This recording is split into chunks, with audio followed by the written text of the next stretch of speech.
대표님, 국민의힘 전당대 지금 진행하는 것을 보면은 이 막장으로 흘러가는 것 아니냐. 진짜 진흙탕 싸움이 벌어지는 그런 모습을 어떻게 보면 참 추한 모습을 보이고 있는데요. 오늘부터는 광주 김대중 컨벤션 센터에서 호남 제주 당원들을 상대로 한 합동연설회가 열리지 않습니까? 그래서 17일까지 전국적인 합동연설회가 열리고 또 TV 토론도 그 사이에 한 5번 있기 때문에 공식적이고 본격적인 이제 전대 선거전이 시작된다고 볼 수가 있는데, 우선 오늘 문화일보라든가 채널A에서 김건희 여사가 한동훈 후보 비대위원장 시절에 문자를 한 번 보낸 걸로 이렇게 알려졌었는데 5번이다. 5번 보냈습니다. 이런 것을 공개를 했네요. 혹시 이 합동연설회라든가 이것을 겨냥한 건가요? 아무래도 뭐 전당대회가 이제 뭐 한 보름 정도 남았지 않습니까? 그렇죠. 23일이니까요. 그 절정으로 치닫고 있는 거죠. 그래서 총선 참패 아직 상처가 빨리 아물어야 되는데 오히려 그 상처가 자꾸 드자비로 지금 멱살잡이로 가는 거 아닌가 뭐 이런 생각이 좀 들어요. 그래서 지금 문자가 5건이 공개가 됐는데 처음이 이제 작년 1월 15일 날이 처음이죠.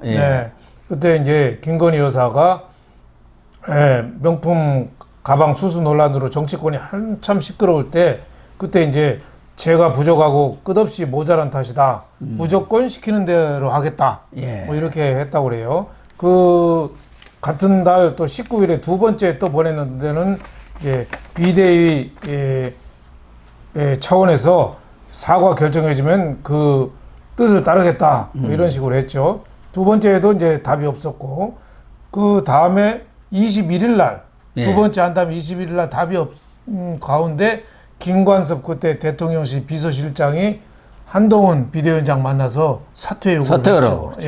그 이후에도 또 2번 문자가 더 오고 갔다는 거죠. 그래서 참 이거를 뭐 양비론 뭐 이렇게 얘기하는 게 참 어떻게 보면은 무책임한 평론이긴 하지만은 윤 대통령도 김건희 파동으로 이거 수습을 못하고 저렇게까지 끌고 오는 게 참 답답하고, 한동훈 비대위원장도 저렇게 문자까지 했으면은 뭔가 좀 공식 차원에서 논의도 좀 하고 뭔가 했으면 좋았을 텐데 그냥 읽고 그냥 익십이라고 그러죠. 읽고 그냥 넘어가 버렸어요. 답을 안 한 거죠. 그래서 그때 좀 적절한 대응을 좀 못한 그 정무적 대응 차원 아쉬운 점이 많은 그런 대목이죠.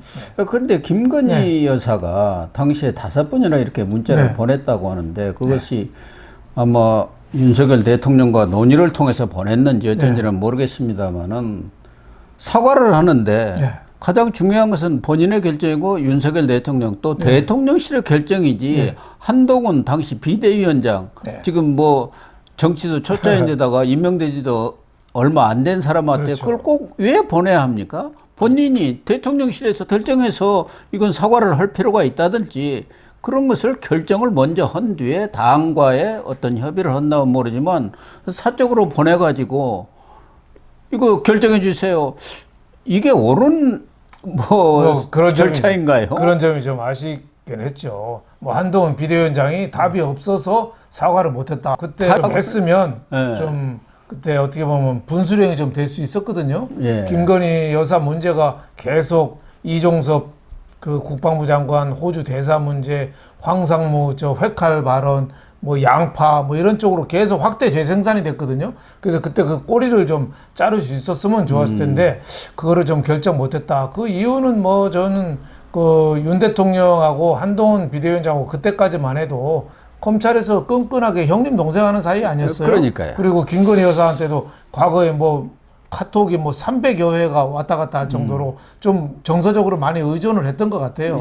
그래서 물어봤는데 답이 없어서 우물쭈물하다 여기까지 왔는데 총선 참패를 하고 나니까 이제 책임을 한동훈 쪽에 좀 돌리려는 의사도 분명히 있다고 봐야죠. 그러니까 윤 대표님 말씀대로 한동훈 후보도 당시 비대위원장으로서 대통령 부인 아닙니까? 김건희 여사한테서 그렇게 5번이나 문자가 왔다고 한다면은 그 부분에 대해서 사적인 그런 문자였기 때문에 공적 논의를 통해서 해결을 하려고 했다고 하지만 그것을 비대에 붙인다든가 당에 또 당시 지금 나경원 후보 이 사람들도 공동선대위원장 아니었습니까?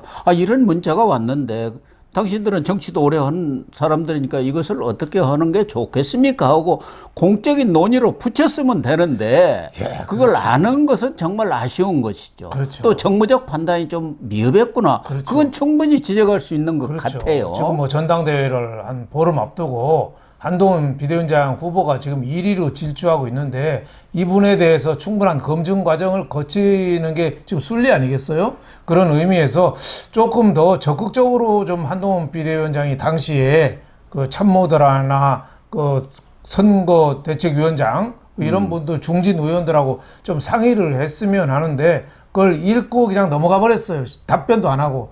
저도 그런 적이 좀 있거든요. 제가 사는 동네에서 뭐 좀 불편한 점이 아주 많아가지고 제가 시장을 좀 알아서 개인적으로 문자를 보냈어요.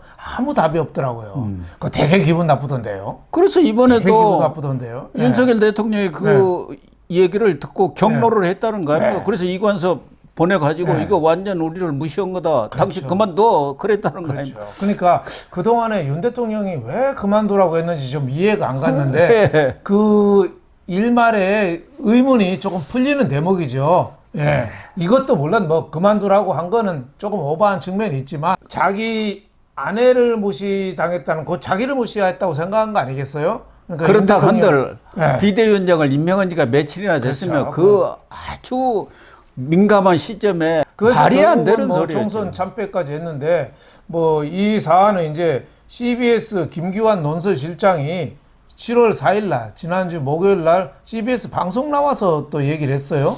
그러니까 뭔가 좀 그 이런 이게 한동훈하고 김건희 여사 둘만 아는 내용 아니겠어요? 텔레그램이니까 그거를 어떻게 보면은 누가 흘렸는지 좀 흘려서 공개가 된 거죠. 그래서 김웅 전 의원 같은 사람은 그런 얘기 했잖아요. 한동훈 비대위원장의 해당 행위다.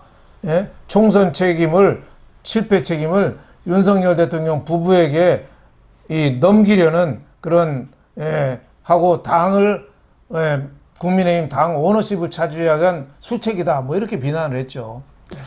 그러니까 한동훈 후보에 대한 후보 검증 차원에서 이 문제를 제기하는 것까지는 뭐 있을 수 있다고 보는데 이것을 지금 한동훈 후보 측하고 원희룡 후보 측 또 친윤이죠. 사실은 원희룡 후보가 친윤을 대표하고 있고 그쪽에 지원을 받고 있습니다. 이렇게 사생 결단을 하면서 싸워야 할 사안인가요? 그러니까. 지금 이미 지난 사안인데 그러면은 이번 총선 책임을 따지려고 한다면 한동훈의 책임이 분명히 있기는 있지만 있죠. 그러면 윤석열 대통령 책임은 없습니다. 그것에 대해서는 누구도 한마디도 지금 못하고 있잖아요. 그렇죠. 그러니까 지금 나오는 건 전당대회 과정에서 윤석열 대통령 책임이 있는 건 다 아는데 한동훈 비대위원장 책임도 크다.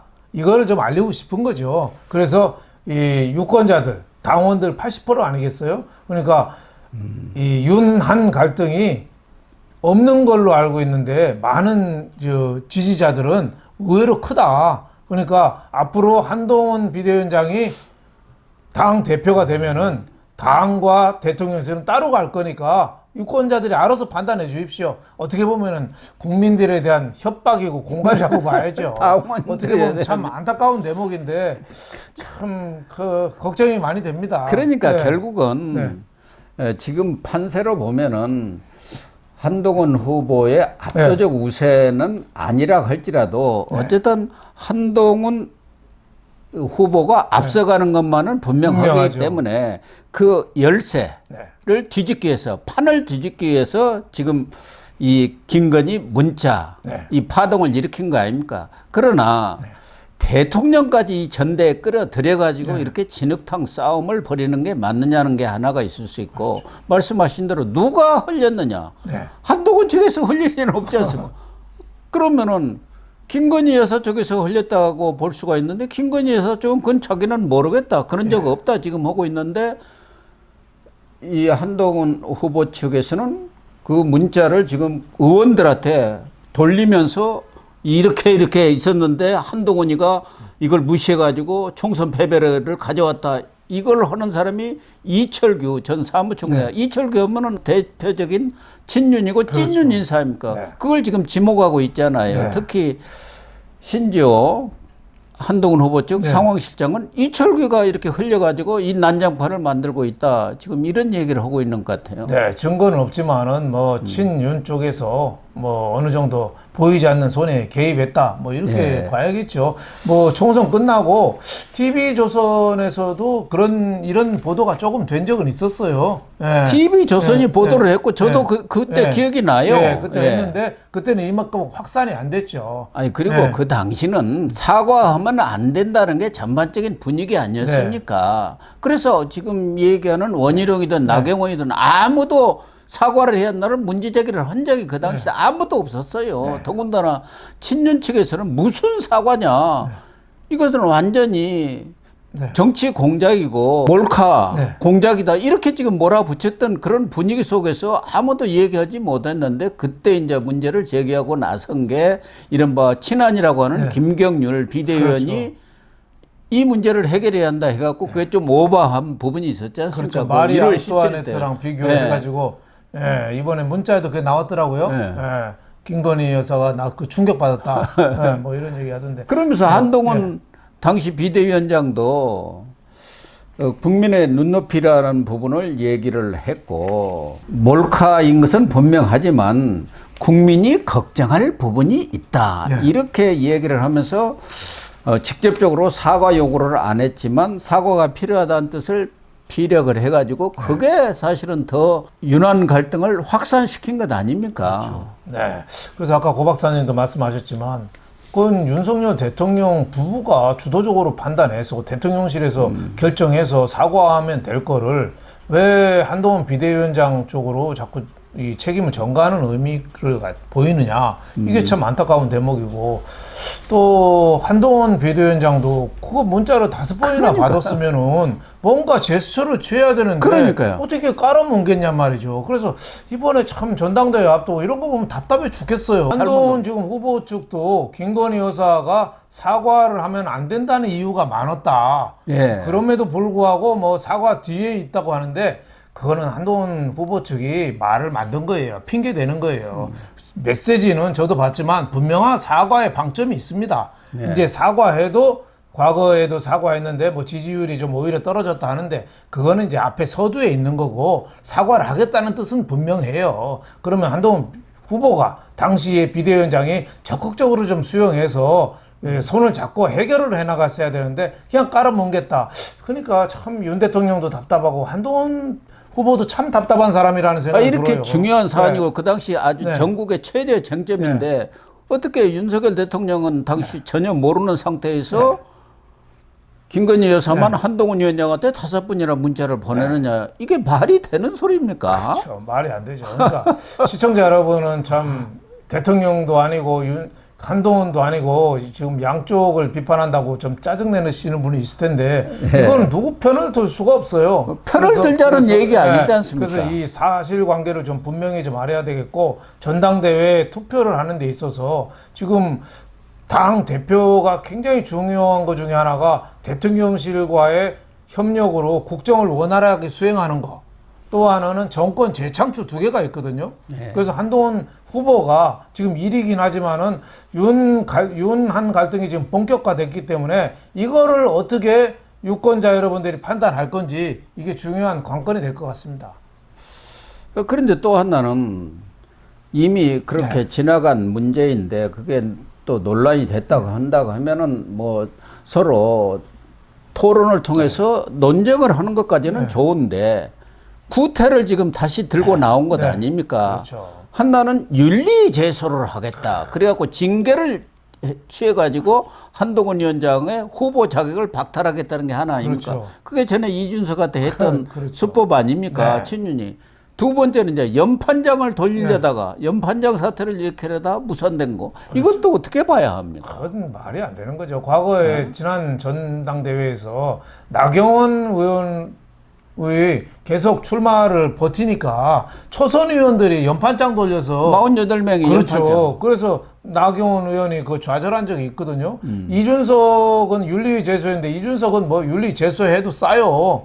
그건 뭐 대전 가서 뭐 성접대 받고 뭐 여러 가지 건이 있었어요. 하지만은 여기에 이제 전당대회를 앞두고 이제 그 보이지 않는 손이 개입됐다. 뭐 이런 지금 설이 계속 나오는 거 아니에요? 보이지 않던 손이 개입이 안 되고는 그렇죠. 이렇게 있을 수가 없는 그렇죠. 일이죠. 근데 지금 친윤계 그 원외 당협 위원장들이 연판장하고 뭐 그 윤리위 제소를 그냥 한다는 거 아니에요. 그래서 어제 7일 날 기자회견까지 추진했다가 3시에 기자회견을 하겠다고 했는데 예. 여론이 악화되니까 취소를 한 거 아닙니까? 그렇죠. 그 성찰과 각오라고 그 원외 당협위원장들 뭐 조강환이라든지 이상규, 박종진 이런 원외 친윤입니다. 네, 그쪽은. 친윤이죠. 천목회라고 그렇죠. 젊은 당협위원장들은 또 친한계고. 그렇죠.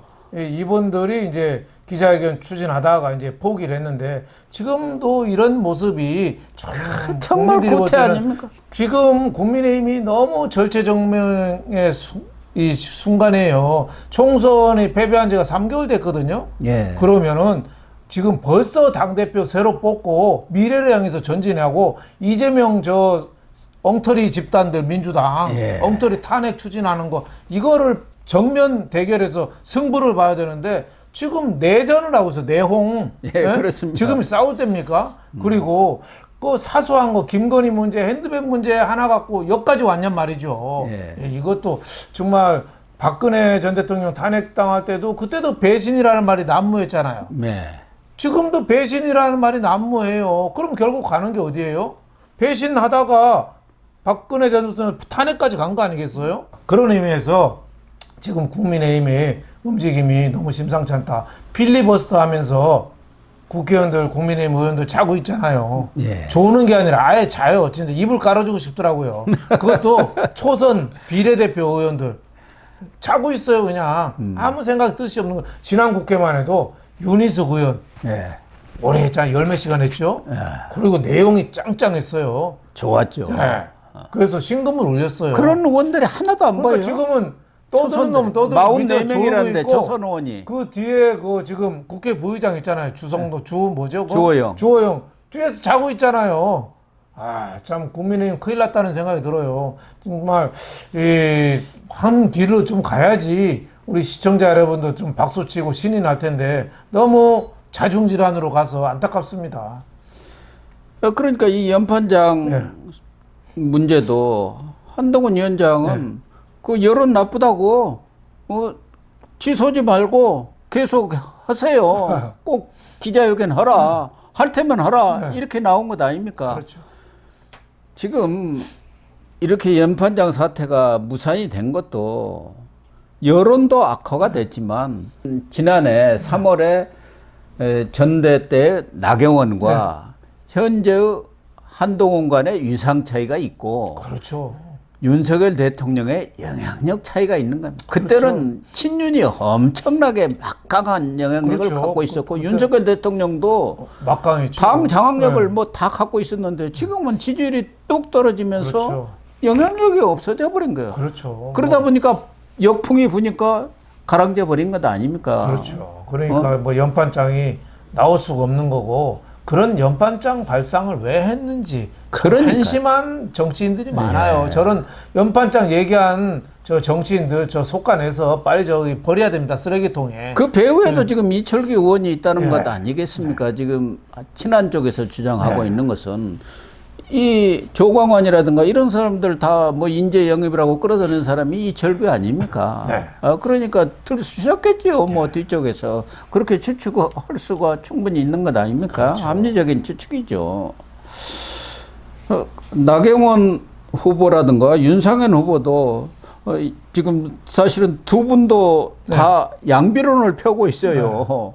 양쪽 다 나쁘다. 한쪽에는 줄 세우게 하고 있고 한동훈이나 원희룡 두 사람 다 패배 브라더스들이 하는 진풍경 정말 꼴불견이다 이런 얘기를 하고 있고 윤상현 의원도 두 후보 대결이 되면 결국은 공멸로 가는 것이다. 당 대통령 본인 다 공멸이다. 뭐 이런 주장을 펴고 있는데 대통령실에서는 고위 관계자의 말을 빌렸는데 아마 뭐 비서실장이나 정무수석, 홍보수석의 얘기가 아닌가 보여지는데 대통령실을 끌어들이지 말라 이렇게 얘기하고 있지 않습니까? 한동훈 위원장 측에서는 당무 개입이고 이거 전대 개입이다 이렇게 반격을 가야 하니까. 그런데 누가 보더라도 과연 대통령실이 전혀 개입을 하지 않고 있느냐 이런 의문은 있는 것이죠. 이 김건희 여사의 문자 공개가 CBS에서 김규환 뭐 논설시장인가 공개했는데 그 사람이 어디서 구했겠습니까? 그렇죠. 그리고 본인도 뭐 어디다 얘기한 것 같던데 그쪽에 김건희 여사 측에 내락을 받았다.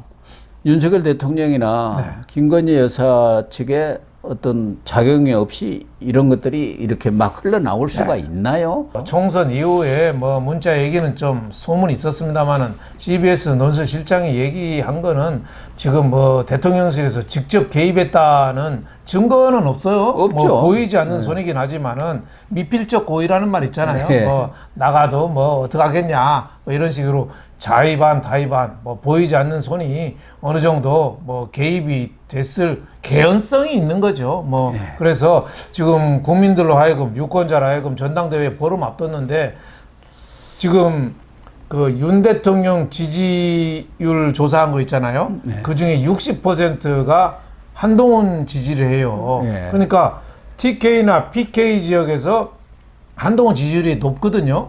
그 사람들은 지금도 한동훈하고 윤석열 대통령하고 같은 티켓으로 봐요. 한 배 탄 걸로. 그러니까 이 대통령실에서 만약에 이번에 문자 파동을 개입이 됐다면은 나는 한동훈하고 별개야.